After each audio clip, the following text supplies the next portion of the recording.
talking with the experts.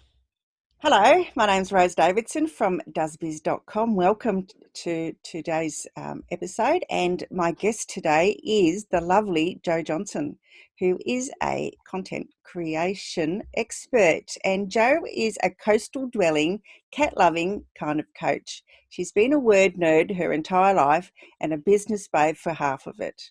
Her online passion began with shoe shopping, but quickly morphed into marketing and content. She has a big brand corporate pedigree, but her buzz now comes from helping motivated small business owners to get through the art of storytelling. Jo understands the frustrations people have with promoting themselves and their services. Clarity of message is often elusive. Overwhelm and comparisonitis are rife, and creativity and freedom is stifled. She also knows that when you trust your unique voice and share it wisely, that the marketing stops feeling hard, your influence grows organically, and the right clients start to line up at your door. Welcome, Jo, and thank you for joining me today. Thank you for having me, Rose. It's lovely to be here and have a chat with you. Yeah, so tell me a little bit about what a content creator specialist is. A long time ago, I realised that words were my bag. Like, I've always instinctively known how to spell, instinctively known how to use the correct grammar and put together words in a way that makes sense to people. I love telling stories. I love reading stories, and I love writing stories. So, long story short, through a couple of other iterations of life and career, after I had my second baby and I was made redundant whilst on maternity leave, I decided that the easiest thing for me to do, and something I could do, standing on my head, and that was really flexible, was to do copywriting for people. The place that I'd been, so I worked at realestate.com.au for 10 years, which was amazing. But at the time that I was made redundant, a whole bunch of other people were, I need a website and I need to get some content on there. Can you do that for me? So I had this lovely ready-made group of people who I just knew how to create the words that would help them position their expertise and reach out to an audience and make sense to them. So that's kind of how I started out this latest iteration of me, which has been the content coach, which has been sort of 10 years. After doing copywriting for quite a while, I realised that actually there were a lot of really curious and smart business owners who wanted to learn how to do it for themselves. Not because they had a whole lot of spare time on their hands necessarily, but because they realised that when they had great ideas in the middle of the night, they couldn't reach out to me. By the time they could, they were like, the idea had lost its fizz. So they really wanted to know how to do it for themselves. And so that's where that coaching piece came in. Okay, yeah. And I love that. I love being able to help people understand how to tap into their uniqueness. What is that idea of voice? What does that actually mean for a person and a business and a brand? And then be able to consistently create content that really connects with their audience, that speaks their value, that doesn't sound contrived, that isn't hard work to put together, because, small business owners, we've got a lot to do, right? Yes. We're everything. And so I don't want to make the content piece hard. I'm, in fact, trying to do the exact opposite. But it's not for everybody. Some people still ask me to do copywriting, and I'm very happy to do it for them. But there's a lot of really innovative business owners and really courageous business owners that want to get out there and do this for themselves. I know that you've run some retreats. I know you had one in Bali, and I think you're having one in Australia this time.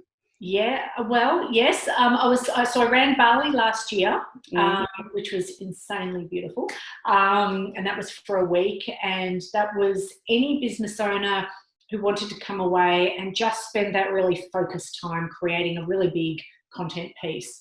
One of the biggest challenges I hear all the time is I could write stuff, but I just don't have time, and something always more important comes up.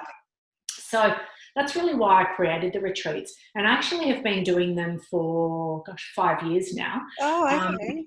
The first few were in Australia, on the Mornington Peninsula where I live, and I would hire these beautiful mansions, and I had people come away with me for 3 or 4 days, and we literally just, I do everything for them. I get it beautifully catered with local food and wine. Everything's done for them so that all they have to do is roll out of bed, eat something, and start writing. And I'm there one-on-one, doing the coaching when they need it. There's small group teaching pieces when they need it. We do some other fun, creative stuff to give the brain a bit of a break. There's always walks and yoga and massage and all those sorts of things. And they're really a special way of not only me connecting with my clients and getting to get right into their heads, but for those people who come, to get them to realise that it just takes a bit of focus to get some of these really what seems to be overwhelming pieces done. And it might be writing the entire lot of content for your website, or it could be writing a year's worth of newsletters, or 6 months worth of social media content, or outlining a book, or writing a keynote speech. Some of those really big things that we just, we keep saying, I'll do that another day, or I'll do that on Sunday when, the family goes out, or whatever it is, and we never do. No. So the retreats are for that purpose. And as I said, I ran them locally for many years and then decided last year to take it overseas. And it was magic. I got to spend more time. Obviously, things like accommodation and food and service are more affordable in Bali. So I could make it for longer for the same sort of price. And I was due to run another one this year, of course, last month, but that was thwarted by the current world situation. And then I was running another one in Laos as well in October. But that, of course, has been put off. So what I'm hoping to do is actually run one in Melbourne or New South Wales, as soon as Melbourne gets out of the situation we're in. But everything's a little bit up in the air for that at the moment. But stay tuned, because I'm definitely, Bali's still on for next year, and there will be an Australian version sooner rather than later. Right. So have you fostered any best-selling authors out of your retreats? Oh, well, I have, so I've got a book coaching program, which is not tied directly to the retreats, but I have got some beautiful authors who have come through that program at various different points. I'm not in the business of teaching people to write a book that is going to be a New York New York bestseller. That's not my aim. My aim is to help people who want to use a book for either their personal kind of branding or their personal reasons. So it might be a memoir, it might be some kind of sort of family history novel, or those who want to use it for their business, to be able to leverage their experience much more widely. That's really what that piece is about. What I've found is that those who have come through my program are getting speaking gigs off the back of their book. They are expanding globally with their client base. They are getting podcast interviews and all that sort of stuff, which they weren't able to get before. They're getting heaps of media coverage. And I've got one really good example. Where is she? Is a book here? Oh no, I've lent it out to my mum actually. Lisa Stevenson, who's a beautiful coach. So she runs a global consulting business, and her book was called Read Me First. And that has, she has leveraged that to the hilt. She's gotten so much media out of it. She's sold thousands of copies of it. And it was a real privilege to work with her. She had started the process on her own. So she'd been writing a manuscript for 2 years, and then just got to that point where she just couldn't do it anymore. She just didn't know where to go next and didn't know how to help. So that's when she came to me, and I helped her work through that. So she's a really good example, though, where she uses that book she works for a lot of big corporate clients, and she just gifts that book as well to those corporate clients by the 1,000 load. And she uses it to get workshop gigs, because that's her real specialty. She goes into these big organisations and runs workshops for hundreds of people. And so she's been able to use that book and leverage that really, really well. Then I've got another beautiful lady, Karen Powell, who, do you know Karen Powell? She runs Your Time Matters. I've heard of her. Yeah, great networking business here in Bayside, Melbourne. And she uses that. Her book was really about telling the stories of a lot of the people within her network and about how conversations really matter. That's what she advocates. And so hers has been gorgeous in terms of raising the awareness of the people's, the charities and the businesses and the people's causes who she included in her book. So hers had a different focus. It wasn't about necessarily raising her own profile, but raising the profile of the people who she was telling stories about. So that's been brilliant for her too. Okay, so for, say, small business or someone starting out or whatever, I know that copy is a big deal, especially if you're doing your website or copy in, your posts, because I know social media is huge now compared to what it was when we first became acquainted. So what's your sort of advice to somebody, especially if they're just starting out? Sure. So there's a few things that I'd talk to there. There's sort of stylistic things and then there's content things. So talking to the stylistic stuff first, if you're a really new business owner, there's a few things that you really need to know about yourself and your brand and your business before you can just start creating content around it. The first sort of thing I'd ask you to investigate is really what your brand or your business stands for. What's the overarching thing you're trying to do? And I don't mean down to the tin taps and this is how I teach people to do this or that. I really mean that bigger picture of what do you stand for, because that will influence how you position yourself. The other thing is to listen to your natural language when you speak. So I'm a huge advocate for writing the way that you speak rather than putting on I'm sitting down to write and I've got my very professional intellectual hat on now. I really encourage you, before you go writing a blog or content for your website or even any social media posts, record yourself on your phone saying what you think you want to say and just say it in the way that you discuss it to someone like this. Think about when your partner says, oh, you're starting a new business, what's it about? Just tell it like it is, kind of thing. And then listen back to that really closely and hear the words that you use, because those are the words you should be writing. They are the words you want to be including in your social posts and your website content. The third thing is to think about the kind of tone that you want your business to have. And this kind of ties in with all of that. So are you a naturally funny person who uses a lot of quips and a lot of humor in your life to get by? Or are you quite a serious and, stable table kind of person? Or do you tend to use a lot of flowery language when you describe things and when you're talking to people? Or are you really straight to the point and very direct?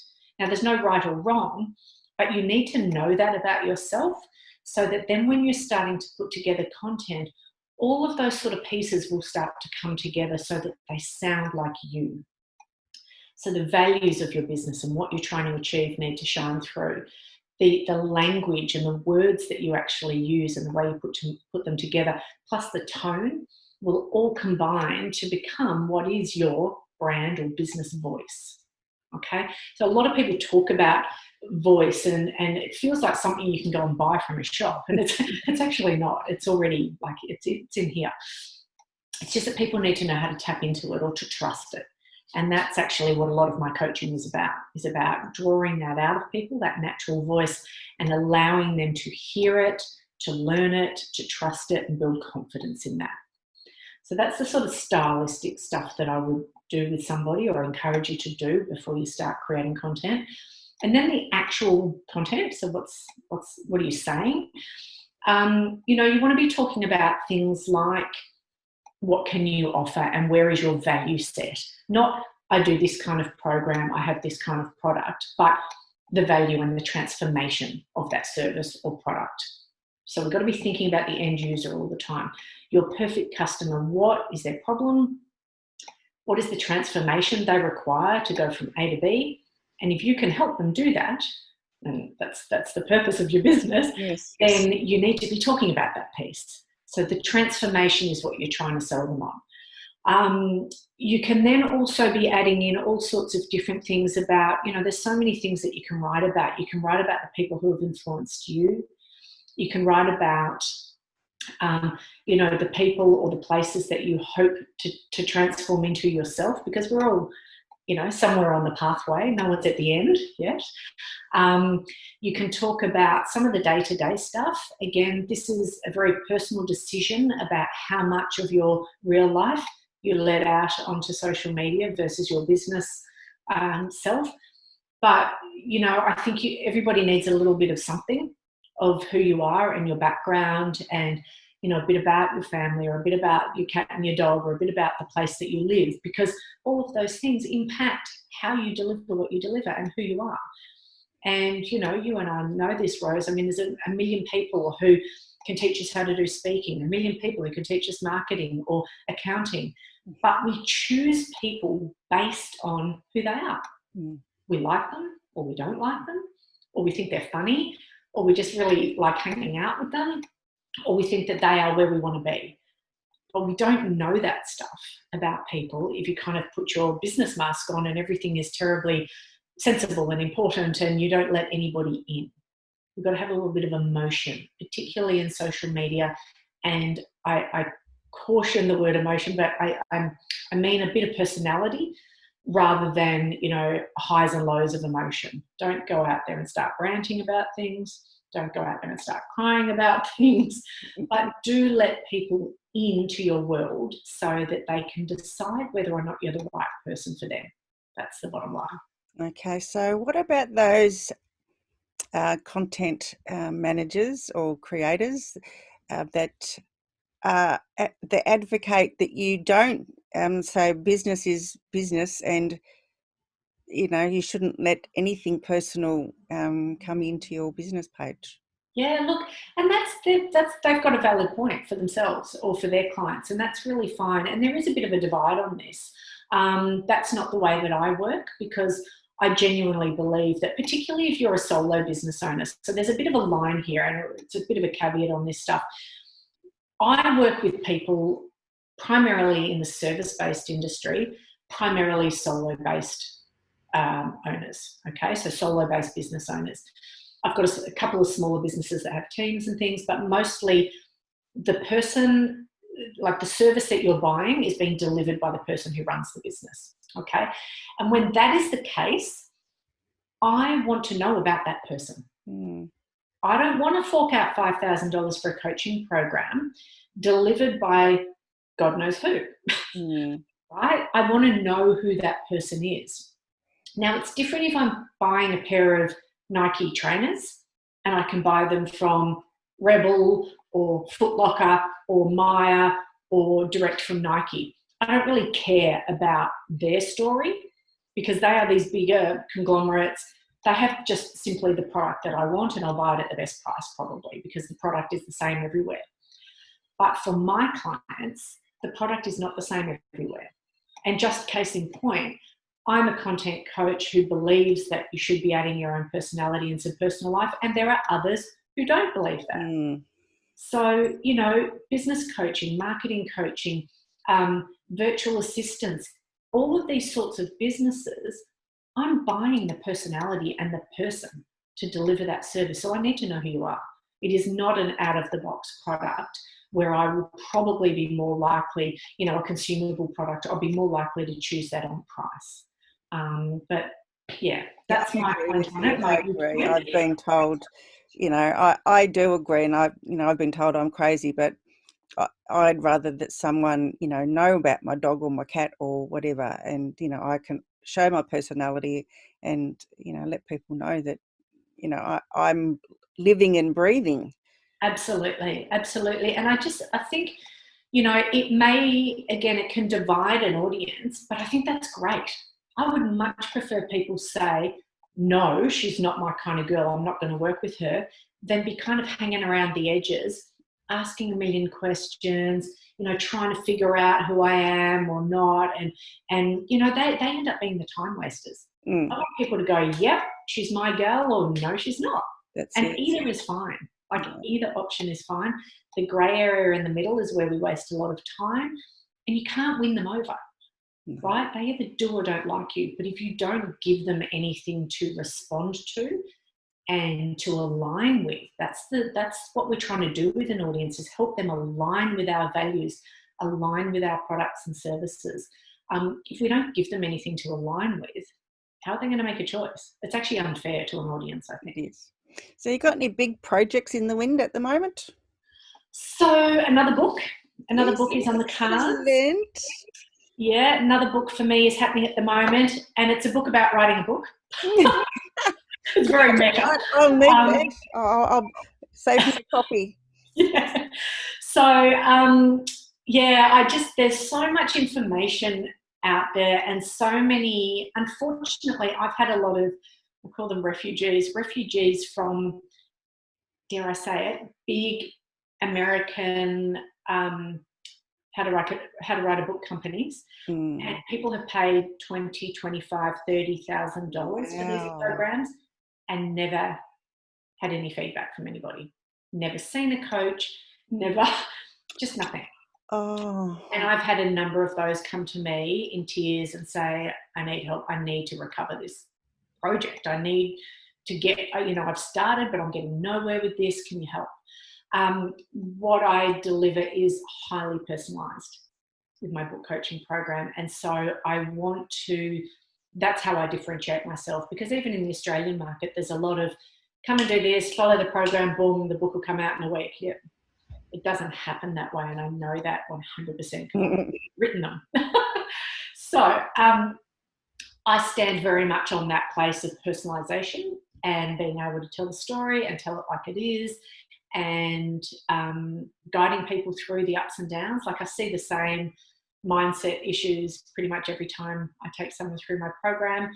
So that's what the book's about, and also celebrating the successes and the interesting points along the way of some of the authors that I've worked with. Yeah, I know. I bought your first book and it was really interesting. I loved it. Oh, thank you. Yeah. So this will be a bit different to that one, but it's that's in the wind at the moment. And also I'm facilitating at the most amazing event in Lawn next March called the Ultimate Girls Week Away. Yeah.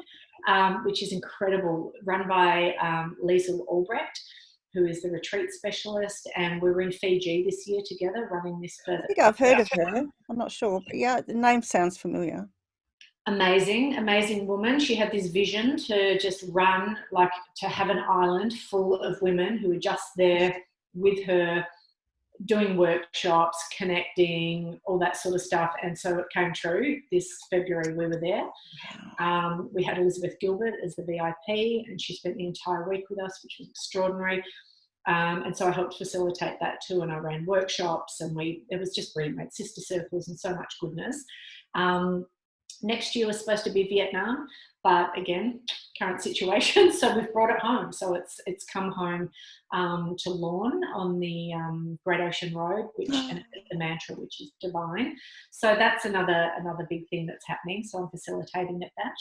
And apart from that, keeping on. I've got 4 people going through my book coaching program at the moment who I'm working with.